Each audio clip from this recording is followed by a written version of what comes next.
Good evening, my name is Cobb, and I have some good news and some bad news. And I also want to ask you for your help once again.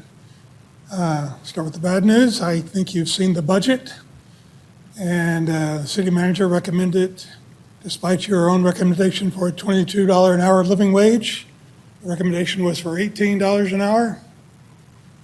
And if that stays at 18, more than likely we will have a lifeguard shortage again next summer.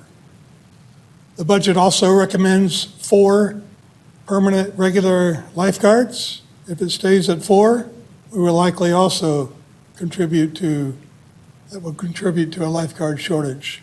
Those numbers need to raise, and we have been talking to City Council.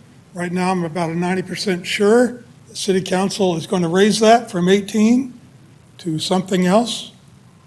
What that something else will end up being depends on what we are able to convey to City Council through the budget hall meetings and the budget input meetings. And I want to ask each of you to contact your own City Council members and ask them, remind them that you voted for 22, they voted for 22, and it needs to be higher than 18. And I'm pretty sure that it will be, but we are continuing to meet with City Council, meetings next week, and we hope it is going to go higher. We'll see. While I'm thinking about it, I see you have some working committees that you're going to get reports on. My suggestion is that you establish a working committee on the aquatics department for next year so that there is not another lifeguard shortage next year. It's not just about pay, it's about operations. And you can establish it, you can make recommendations. That wasn't done last year, and we have a lifeguard shortage. The pools are still closed. Only 39% of the pools are open, 13 remain closed, including Parque Zaragoza, Metz, 11 others. Those are impacting quality of life in Austin.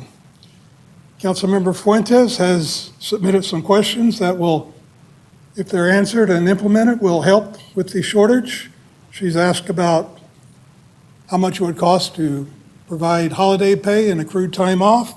She's asked about another bonus for next year, 500, or for the beginning, 500 at the end, 250 for open water. She's asked about bilingual pay stipends, because I often run into people I cannot communicate with, but I rely on my coworkers, and those coworkers should be able to get more pay. I make a rescue, and I literally can't communicate with the person I just rescued. But someone else can come along and that a lifeguard can. Free equipment, uniforms for next year needs to be on the agenda. Healthcare remains a problem. Affordable, it's not affordable when people work less than 30 hours. Thank you very much. Appreciate your help. Thank you. Our